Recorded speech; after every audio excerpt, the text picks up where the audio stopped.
Hello. Can you hear me? No? Yes? Louder? Okay, louder. Hopefully we won't get any feedback. Can you hear me now? Yes? Yes, okay. I'm not going to go any louder. That was a disaster. Okay, so if you're here, I assume you got the message. We changed classroom. I suppose we'll have a few people coming in late who didn't get the message. But I think this is a big improvement. No, okay. All right, so let's get started. Homework 1 has been up since Wednesday. It's due next Wednesday. You should be able to do everything on it after today. I can't accept late homework once the solutions are posted. So there's a deadline. If you know you're going to miss the deadline, they have some extenuating circumstances like a power outage or something like that. I can delay posting solutions a few hours. So send me an email. But once I've posted solutions, I'm not able to accept late homework. Okay. When we get close to an exam date, I need to post solutions so that people can look at them before the exam. So there's only so much I can do for those. Lab 2 has been there since yesterday. You have a pre-lab. So these first few labs, you're learning the tools. They're not very complicated in terms of the circuits you're building, but you're learning how to write a very simple Verilog. Again, the Verilog we are using is very limited. We're trying to keep things simple. If you venture out, you're going to find that it doesn't do what you expect. Okay, and this is why we restrict what constructs you can use in Verilog. There's a whole other class after this class, CSC 125, in which full Verilog is explored. Okay. Any questions? No questions. How many of you have installed Vivado successfully? Oh, okay. Keep trying. If you run into any questions, I know a few of you had issues. Keep asking if you have problems. We'll figure it out. All right. So let's get started. I have a lot to cover today.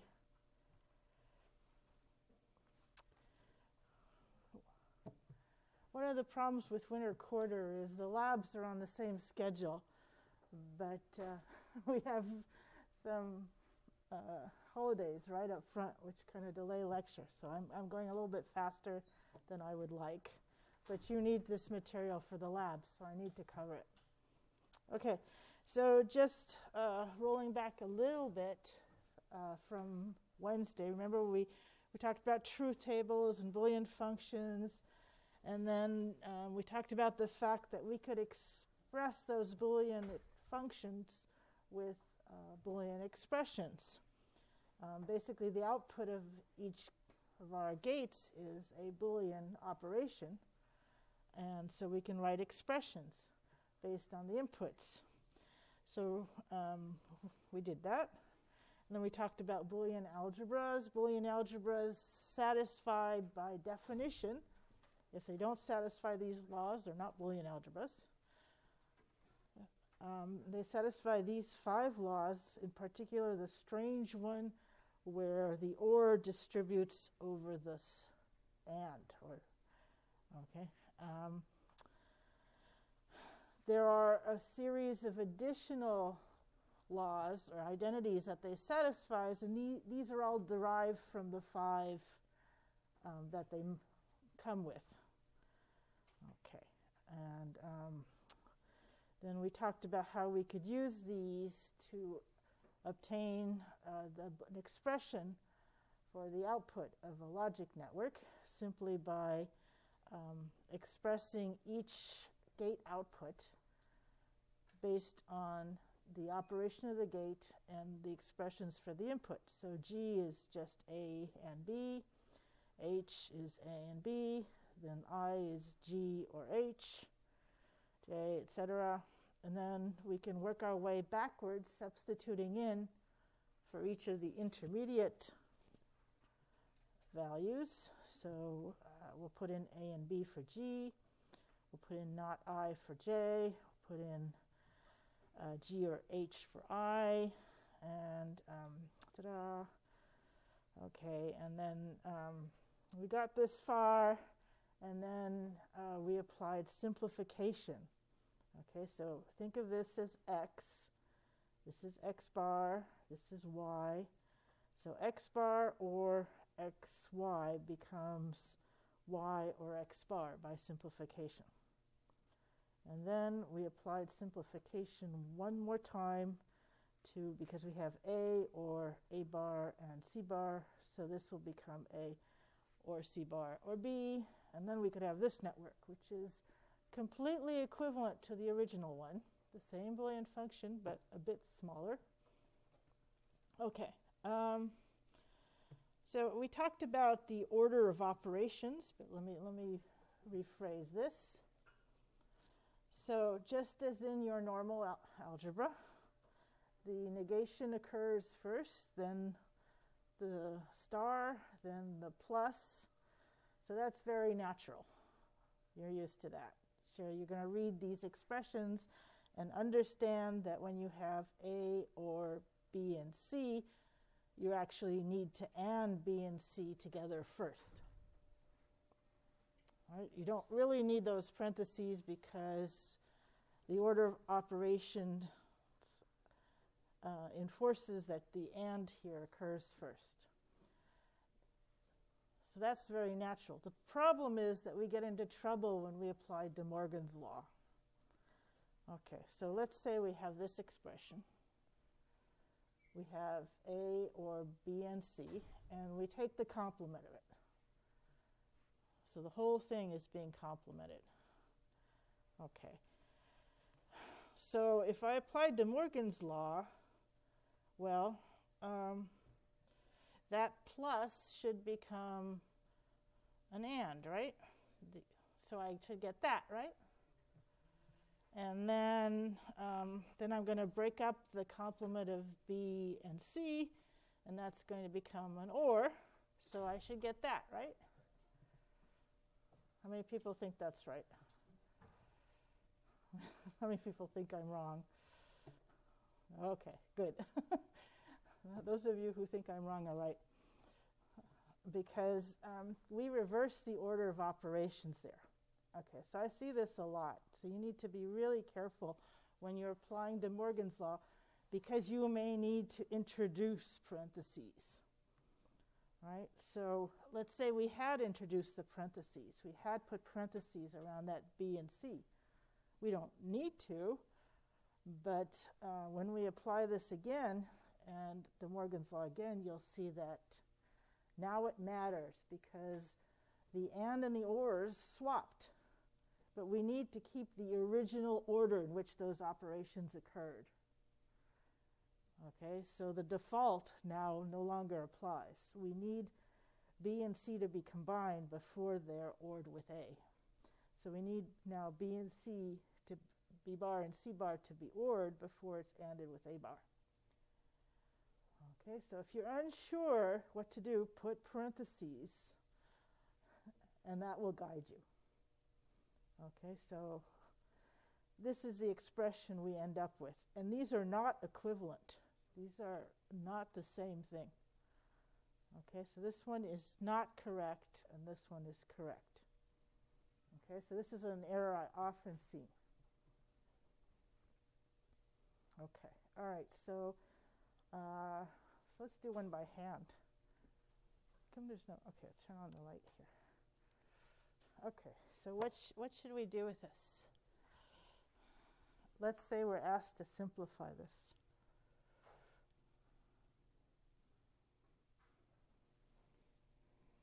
Okay.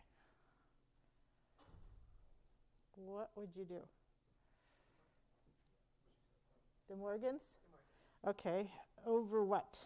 How do I split it? Over the or adding x not y and then the parentheses. That one? Yes, that. Okay, so basically we have the and of two things ORed with this thing, this term. So when we split this up, this is x bar y, and I have to bar the whole thing. And then I need the rest of it, which is y plus z bar, x plus yz, and we have this bar here.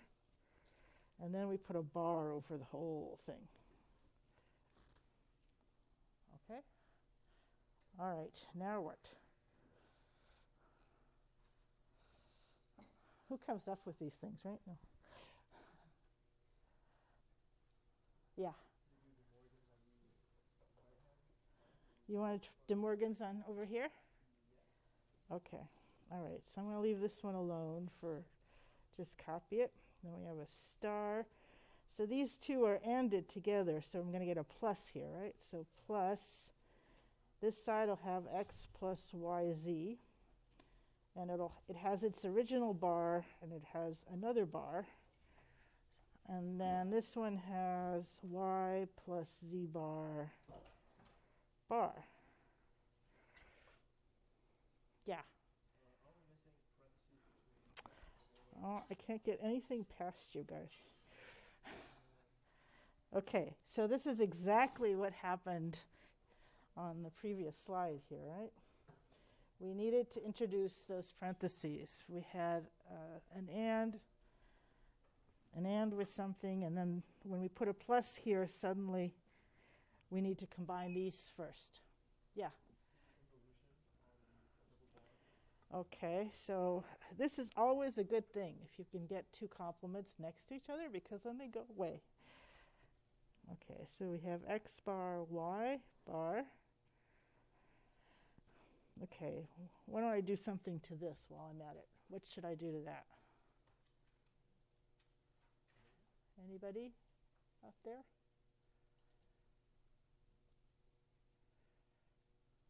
Yes. De Morgan's. Okay, so what do I get?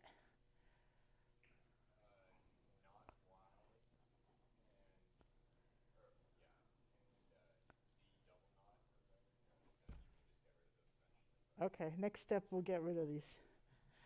Okay, we still have a plus. Ooh. And then this becomes just x plus yz. Okay, all right. Maybe we should do something here. What can we do to this? De Morgan's. Bar plus y bar. Okay, then this is y bar z. I don't need these parentheses anymore.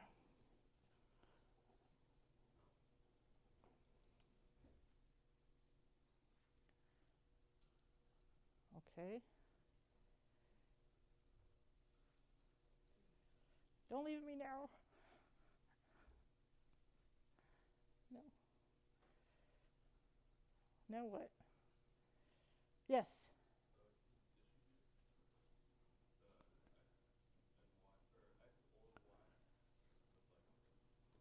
All right, so this is x or y bar, right?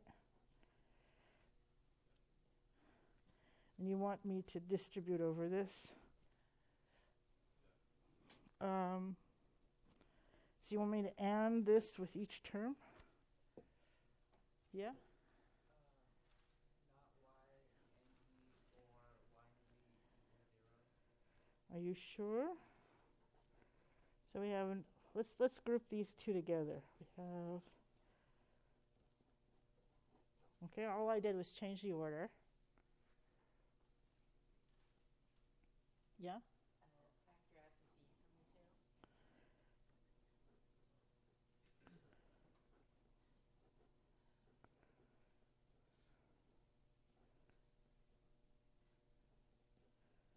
Okay.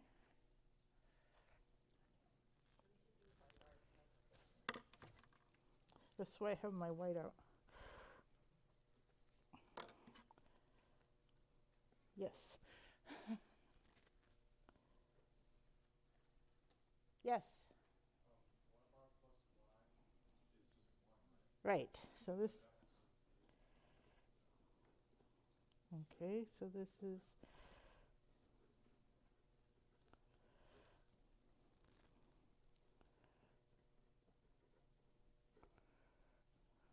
Okay. So now I have x plus z. Okay. Yeah. Yes. Distribute. So you want me to multiply this times this too? Okay. Can you not distribute the way you distribute quadratics in non-Boolean algebra? Yes, you can. Oh, excellent. Okay. All right. Let's do that. Okay. So we have x ANDed with x or z plus y bar ANDed with x or z. So we have x or xz. So xx is just x, right? And then we have xy bar or y bar z. Okay.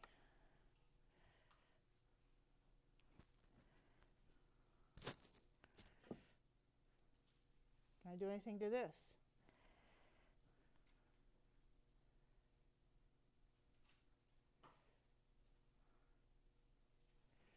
In your normal algebra, probably not. But here we can. Absorption.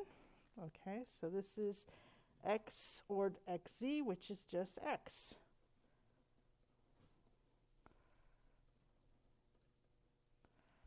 Okay. Yeah.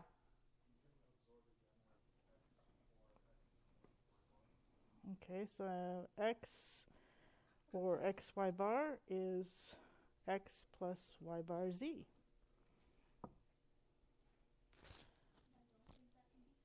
And that's it. Yes, this is the simplified form. The only thing, and of course, if you get here, you get full credit, no problem, is that we could have gone directly using the strange distributive law. Right? We could have taken an x out, which would have left y bar and z. So we've got an x or y bar z. If you forget absorption, right, this is the same thing as factoring an x out of 1 plus y bar plus z.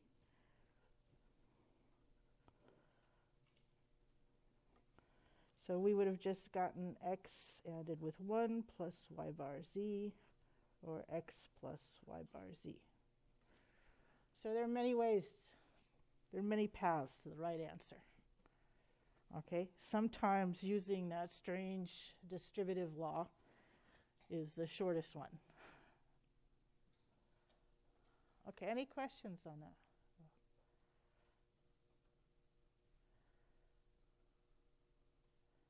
Okay.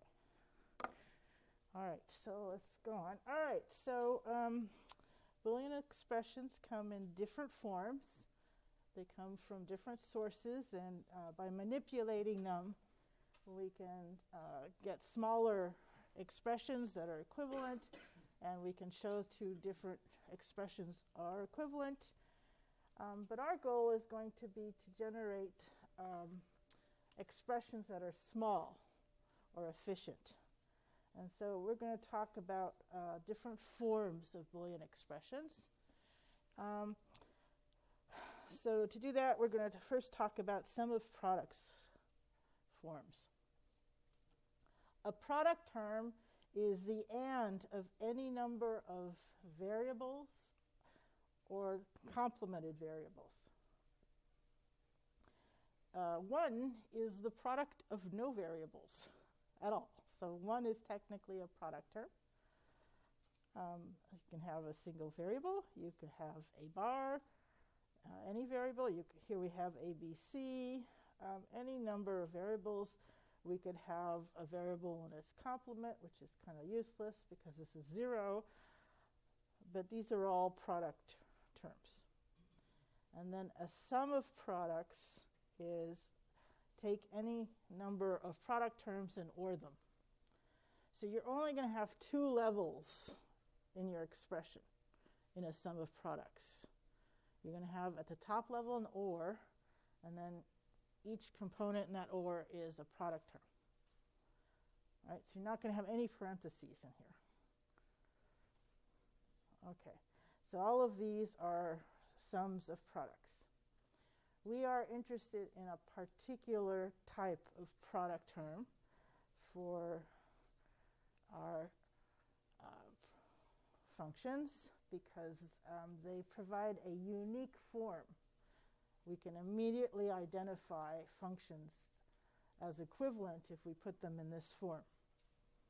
Okay, so min terms are product terms where each variable appears once. So if you are doing a function with variables a, b, c, you must have an a and a b and a c somewhere. And they could appear complemented or uncomplemented. So a, b, c have to appear, and then you have basically a choice of whether to complement it or not complement it. So that means you have 2 choices for each variable, and since we have 3 variables, that means there's 8 different min terms. And here are all the 8 different min terms. And the important thing about these is to notice what value makes them 1.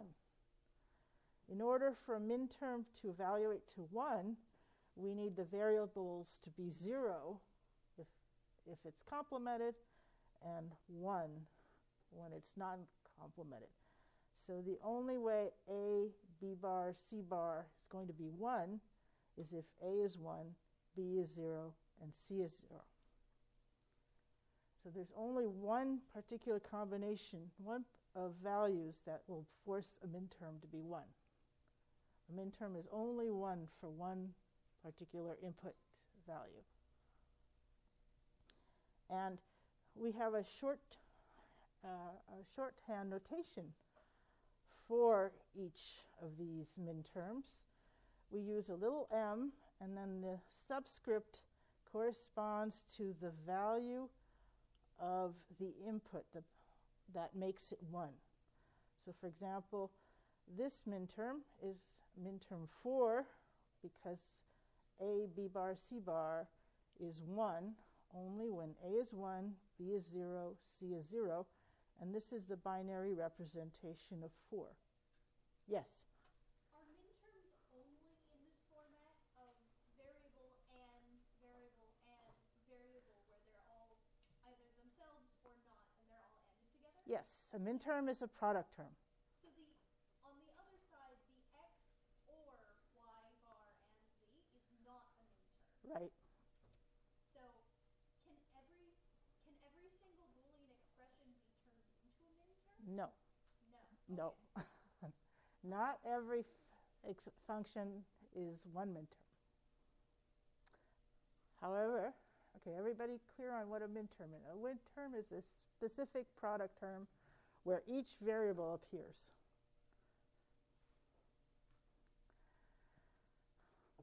Okay, so while each function cannot be represented with just one min term, they can be represented as a sum of min terms.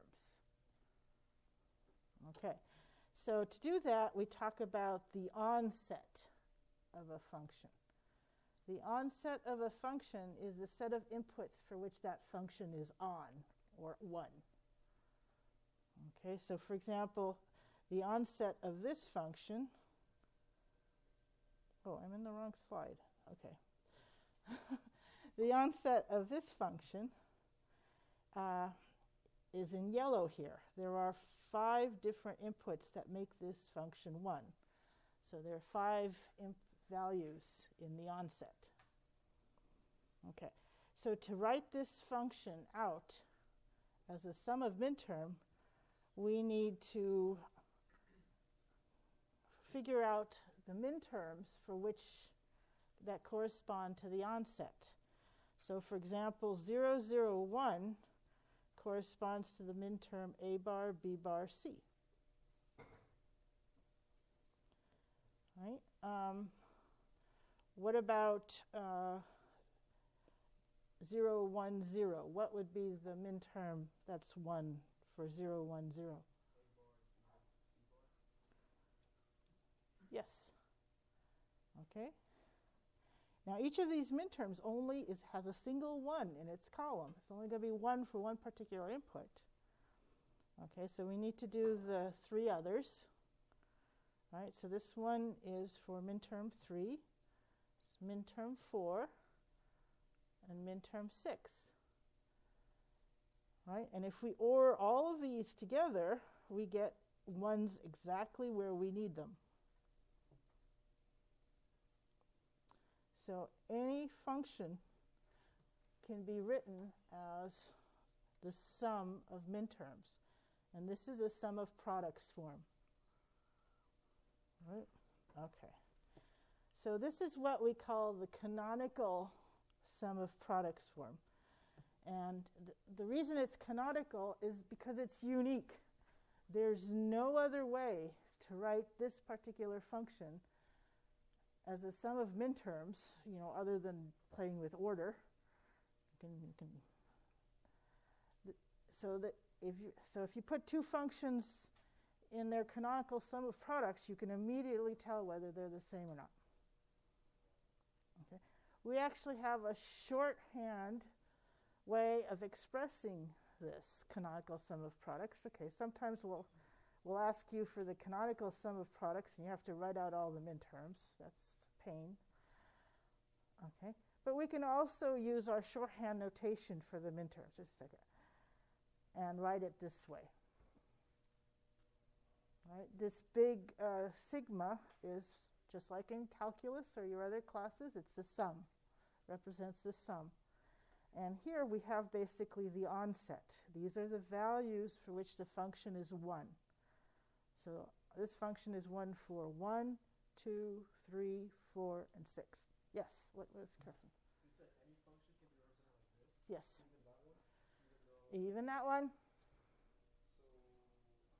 So even though that the x, I thought you said like every term has Well, I didn't say this was the format. Okay, so let's do this one since you asked. All right, so we ended up with x plus y z bar, or with, y bar z. That was our function, right? Okay,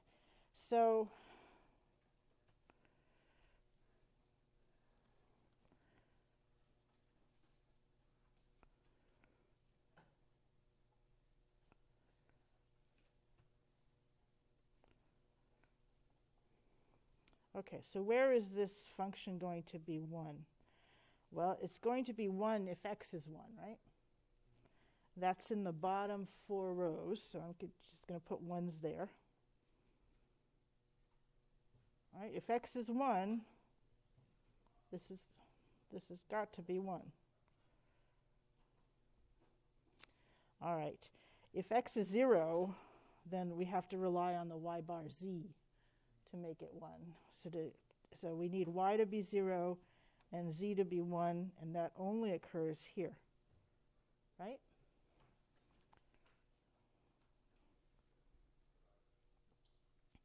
Okay, so what do we have? We have minterm 1, minterm 4, minterm 5, minterm 6, minterm 7. So we can write this sum of minterms 1, 4, 5, 6, 7, or, okay, you're going to make me do it. X bar, Y bar, Z. It's minterm 1. Then we have X, Y bar, Z bar. X, Y bar, Z. X, Y, Z bar. And X, Y, Z. Okay, obviously this one is the one I want to implement. And when we do K-maps for minimization, we'll see how to go from here to here. And be sure we have the minimum. Okay, any questions? Okay, so any Boolean function can be written as the sum of minterms.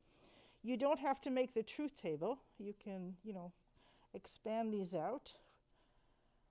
Basically, you just need to introduce the missing variables. And the way we introduce the missing variables in a term is by ANDing with 1. Right, so this is y bar z. I'm missing x here, so I'm going to introduce x. All right, this is 1. This is 1. ANDing with 1 doesn't change anything. And this is 1. Now, if I expand all of this, which I'm not going to do, you will end up with that. Okay, there will be some duplicates here that will go away.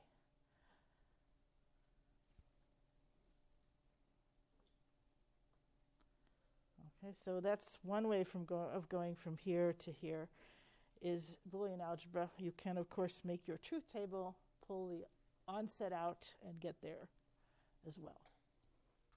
Okay. Are we good? Speak now. Okay. All right. All right. There's that K-map again. If you have a sum of minterms, it's really easy to fill in your K-map. So assuming you've labeled your K-map correctly, you can identify the cells with particular elements of the onset, right? If I label it this way, and you need to pay attention to the order of variables here. If you're given a function of f, a, b, c, we assume c is the least significant and a is the most significant. Okay, so just left to right as usual. And that's important because if we want to talk about the value of, say, cell 3, that would be 0, 1, 1. That's this cell, where A is 0, C is 1, and B is 1. And so if we've labeled it according to the order here, then the numbering follows as such: 0, 1, 2, 3, 4, 5, 6, 7. And then all we have to do is put 1s where the onset. The cells that correspond to the onset should get 1s. So that's 1, 2, 3, 4, and 6. 0, 5, and 7 get zeros because they're not in the onset. So we go very quickly from this notation to the K-map. But again, pay attention to the order of the variables. If you label this some other way, then these numbers change. And these numbers correspond to the onset. You can't just change that. You're changing the function, possibly. Okay, all right. So let's give equal time to product of sums now.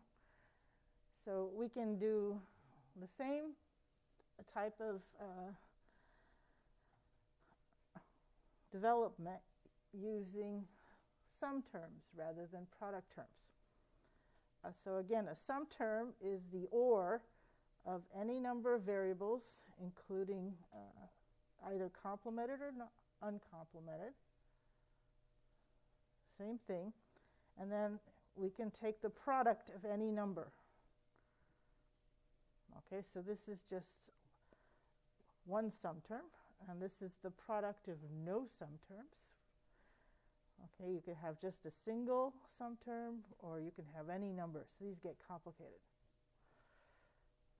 But again, you'll have one level of parentheses here. And all of at the top level, they'll all be ANDed. Okay.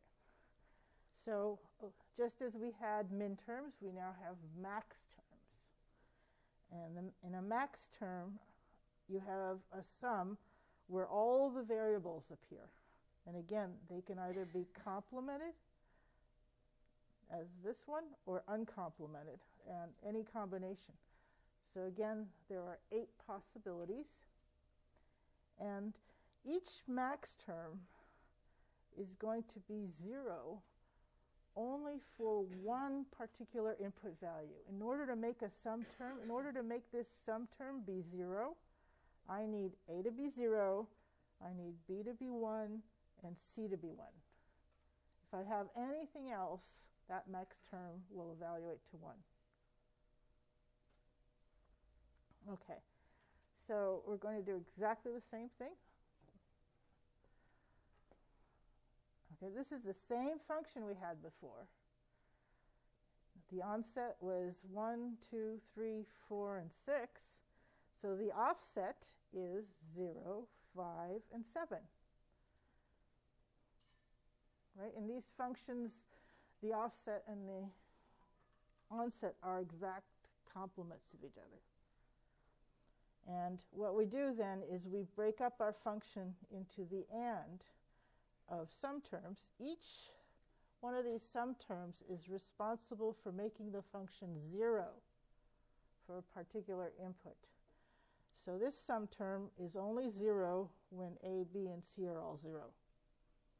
And this sum term makes it 0 for 5. And this sum term makes the function 0 for 7. And because we AND them together, we get a 0 if any one of them wants to be 0. So by ANDing them together, we'll get a 0, we'll make F0 at each input in the offset. Okay?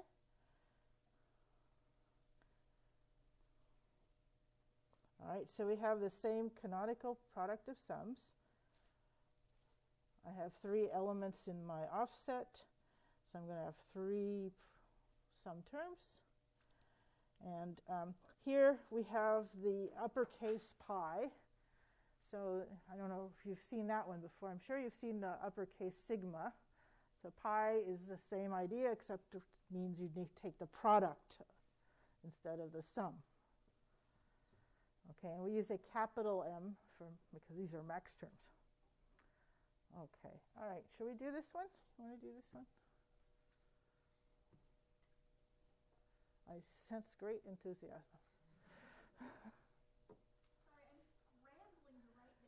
Oh, okay. These are all, these lecture notes are all I know, but I online. won't learn them unless I record them down. It's the act of Okay. writing it down that considers. You could write them on a pad if you want. They're available before. So for max terms, you're only finding the offset? Yes.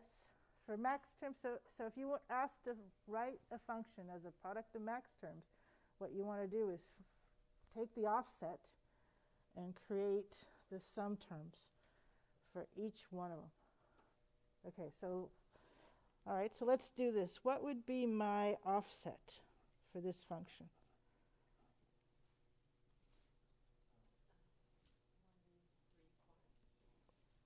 One? 0, 2, 3. Exactly. Okay. So I now need, M0, M2, and M3. Okay. So let's see, we have X, Y, Z, this order. So 0, the max term for 0 is X plus Y plus Z. Right? This is the one sum term that will be 0 when all X, Y, Z are all 0. For 2, what do I need? X plus y bar plus z. Okay. For 3, what do I need? X for y bar for z bar. Or Z bar. Okay. So those are all that's my product of sums. These are all equivalent expressions. If I were to multiply this out, I would eventually get that. Assuming I didn't make a mistake.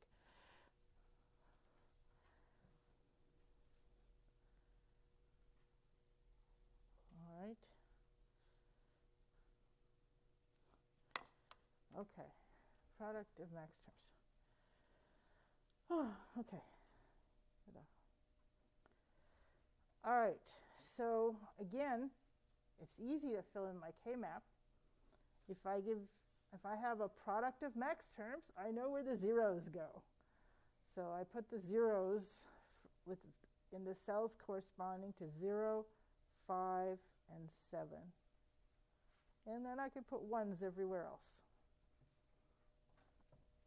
Okay, so you could be given a function as the sum of min terms, and you would then just know where the 1s go, or the product of max terms, and you know where the zeros go.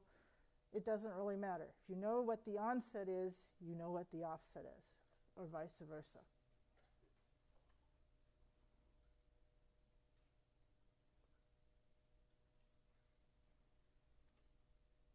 Okay. All right. Any questions? No questions. Yes? I didn't quite follow how you got to the product of sums for that one. For this one? Yeah. Okay. So this was our onset. This is where our function's 1. So what's missing here is 0, 2, and 3. Yeah. Okay, so... Oh, it's just that. Okay, and then now so I have to write this out as the product of max term 0, 2, and 3. Okay, and this is the way of writing out the max term 0.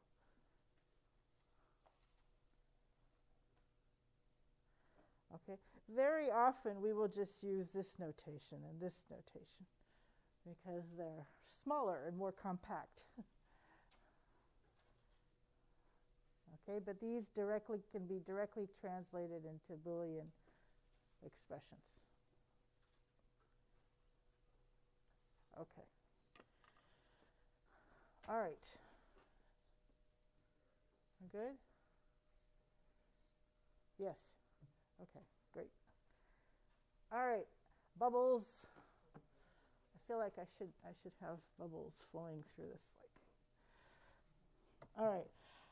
So bubbles in the circuit diagram represent inversions. You could actually have a little NOT gate here, or you can have the bubbles written on the inputs.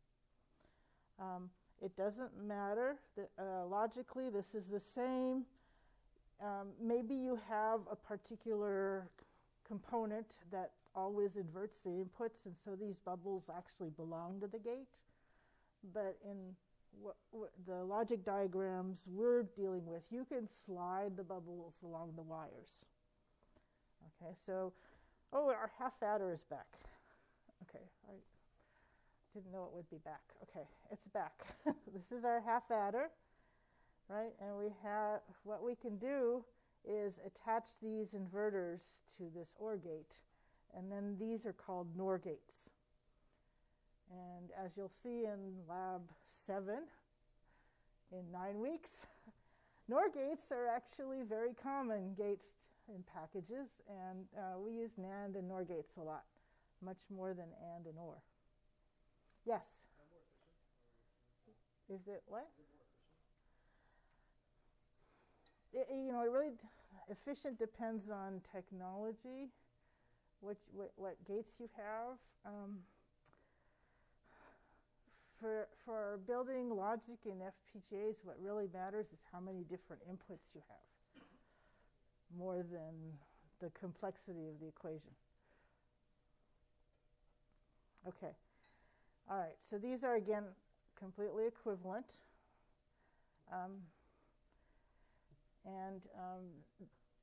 You can represent various Boolean identities or laws with diagrams, with bubbles. So I think we did this last time too. If you have 2 inverters, this is the involution law, which means 2 inverters in series is basically just nothing. Okay. A NOR gate complementing the sum or the OR is the same thing as ANDing the complements, right? So this is De Morgan's law. And this is the other version of De Morgan's law. If you complement a product, that's the same thing as summing the complements. So when you move bubbles through an AND gate or an OR gate, it changes the gate. Right? That's basically De Morgan's law. So one observation about this is that if we start with a sum of products, we can easily build a two-level network out of just NAND gates. Okay. So here's a sum of products. It's a sum of products because we have an OR gate at the last level, and then we have one more level with just AND gates. So each one of these is a product term. Sometimes the inputs are complemented, and sometimes they're not. That's allowed. Let me ask you, are any of these product terms min-terms? No, why not?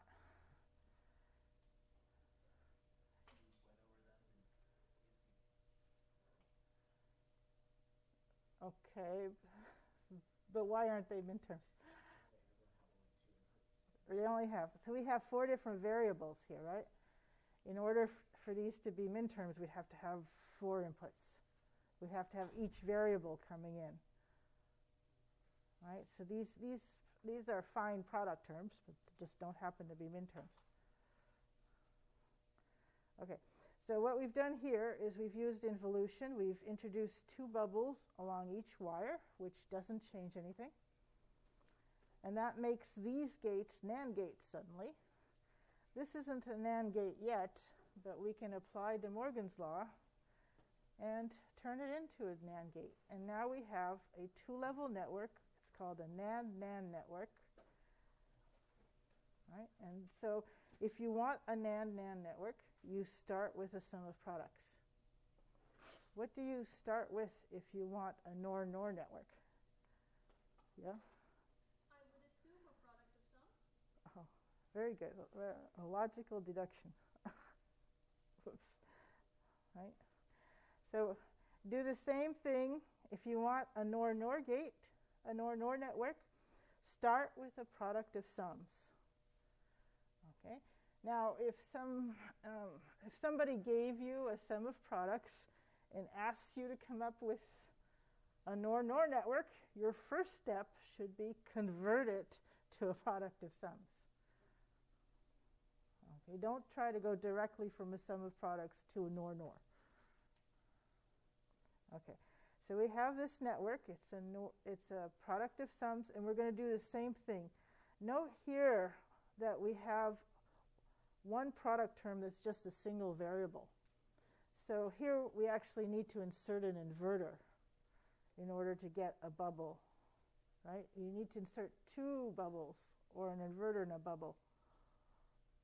Okay, so we end up with our NOR-NOR network. Now, if you want a purist, if you don't want an inverter here, you can just put a NOR gate with 2 inputs. It's fine if you leave this as an inverter. That's okay.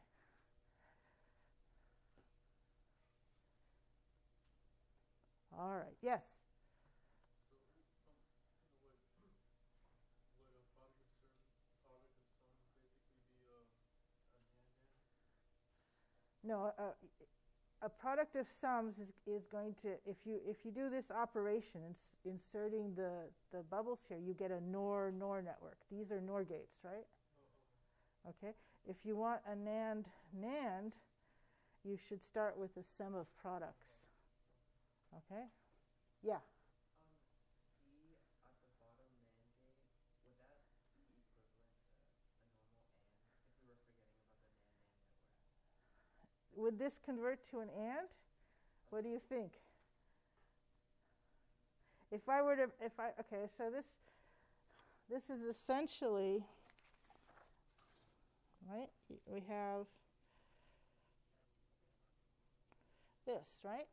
So let's call this XY, and then this would be X bar, Y bar, ANDed bar, right? If I simplify this, what do I get? Okay, yes. Okay, I'm going to do it in glorious detail, but yes, you end up with x or y. So this actually is an OR gate, right? Because when you slide this bubble through, yeah, these two disappear, but the and turns into an OR by De Morgan's law.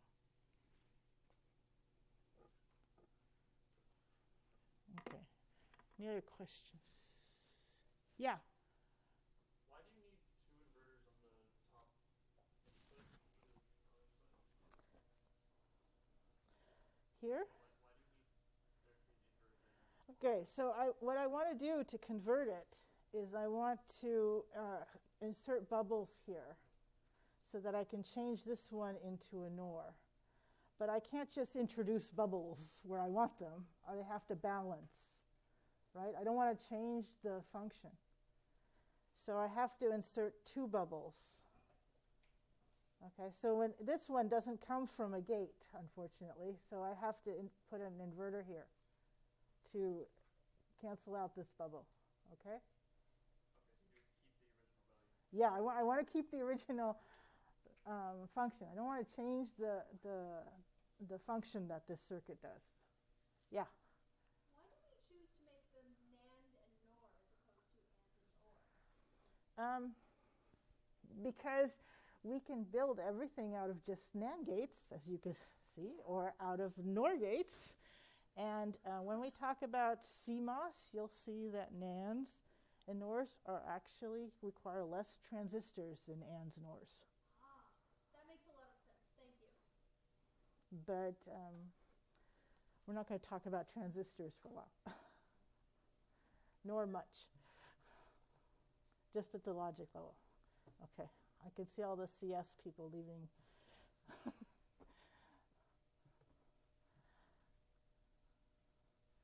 Any questions? No. Okay. All right. Going on. All right. One particular component that you will need in your circuits, or often appears, it's just like a conditional in a programming language. In circuits, we use multiplexers, and there have a pretty big difference that you need to understand. But a multiplexer basically is a small circuit that lets you select between two different inputs. So here we have a choice of sending I0 to the output or sending I1 to the output. And which gets to be the output depends on the value of S. This can be done with a switch, but we do it with logic in our circuits, which means that we build this little network or circuit. And if you look at what's happening here, when S is 0, then we send I0 out to the OR gate because we invert the 0, so this becomes just I0. And when this is 0, I1, the output here is 0. So when S is 0, I0 gets to go through. But when S is 1, I1 gets to go through. The other branch is 0. So only one of the two gets to be the output. And we can write this in Verilog very simply, this way. Okay. Now, it's sort of like if S, then I1, else I0, except that we need to implement both I0 and I1. Both I0 and I1 will exist. So it's not like only execute one or the other. Execute both, build both, and then choose which one you want on the fly. Okay, so it's a very different notion than the conditional you're used to in your programming languages. One of the problems with Verilog is it looks a lot like a programming language, and you just have to keep reminding yourself, no, this is not executing. We're not executing this code. We can take all the assignment statements in your code and jumble them any order and you'll get the same circuit. Yes? Do you have a question? Yeah, okay, be careful, because this doesn't produce a value for O. This particular Verilog statement produces a circuit. This says, hey, connect the wire with O with this logic circuit. It doesn't tell you what value O has. It just tells you O is the result of this logic circuit. Okay. Bigger multiplexers. Why stop at 2? Hey, we can choose between 4 things, 8 things, 16 things, 2 to the n things. These start to get kind of unwieldy. And in fact, once we're a certain size, they're built as trees rather than flat because they get too big. Okay, but basically it's the same idea. Because we're only selecting between 2 things, we just need 1 selector for a 2-input multiplexer. So as you double in size, you need additional selectors, right? To select between 4 things, I need 2 bits. Specify 4 different values. To select among 8 different inputs, I need 3 bits. Okay, and then we have decoders. Okay. Decoders, again, this is just somebody asks you, what's a decoder? This topic comes out. The only thing a decoder does is it generates all of the possible minterms as its output. And this is convenient if you want to implement a function, because then I just need to figure out which ones are in my onset and order them together, and I'm done. Okay, so that's a decoder. Let's see how much I think I can do this now. Let me just see if I can. All right. Any questions on this? There's a lot more on multiplexers and decoders in the text, but basically we just need to understand what a multiplexer is at this point. Yeah. Is there something like this to get max terms? No.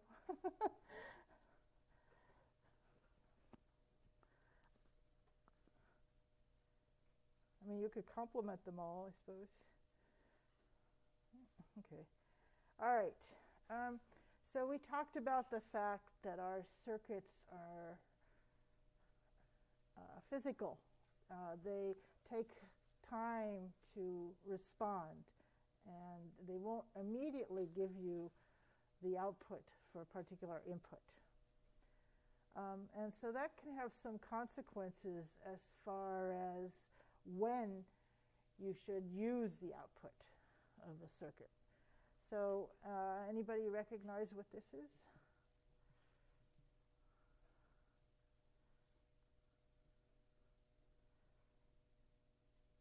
I'm thinking. You're thinking, okay. It does look familiar. It does look familiar. familiar. Say half adder, but I don't feel like it is. Oh, it's the multiplexer. Okay. It's the multiplexer, yes.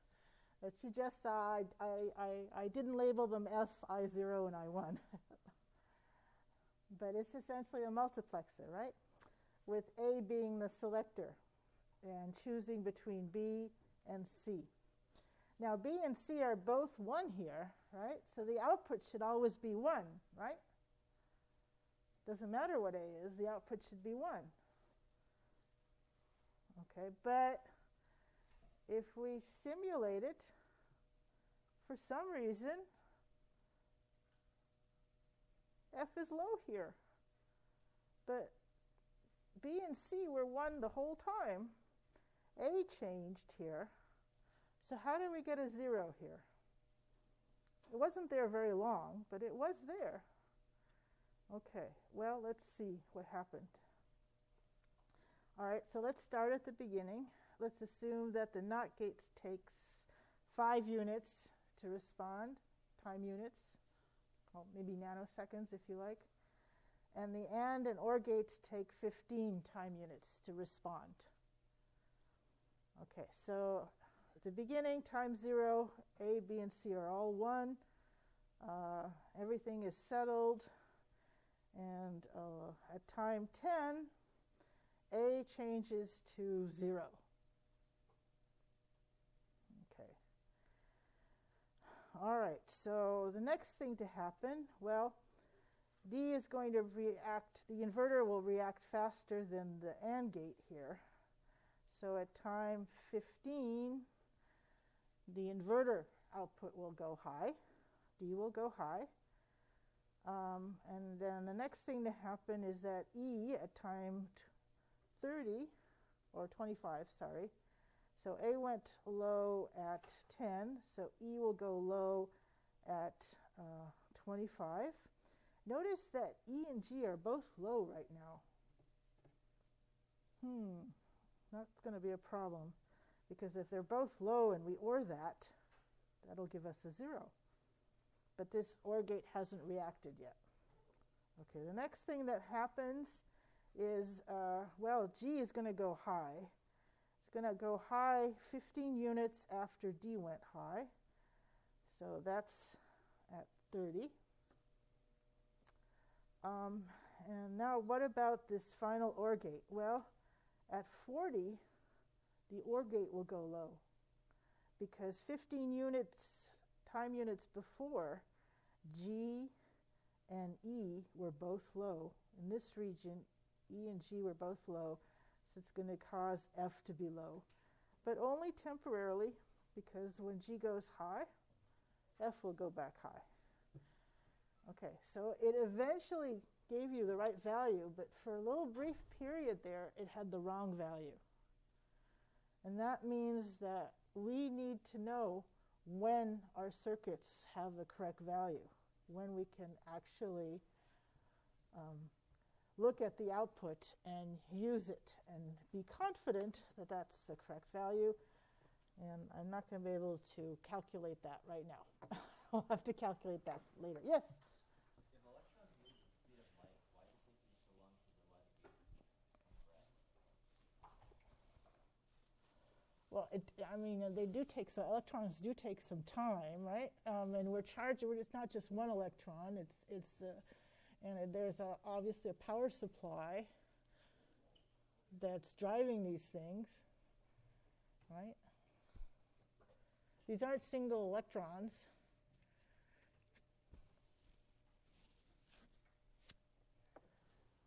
Yes? What's like the scale for the gate delays?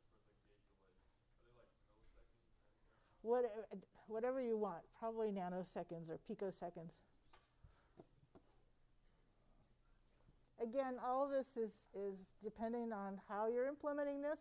We could build our logic out of hydraulics if we wanted, or Lego, or all sorts of things. Quantum qubits, that's a bit different. Okay? Yes? Did we cover enough material to finish the homework? Yes. This is the last thing? No, this isn't even on the homework. Oh, this is the pre-lab. Just, no, I don't think it's on the pre-lab. We needed only to get through the sum of products and product of sums, and the nan and nor. That's what you needed. Okay, I will see you. Don't come here Monday, but Wednesday.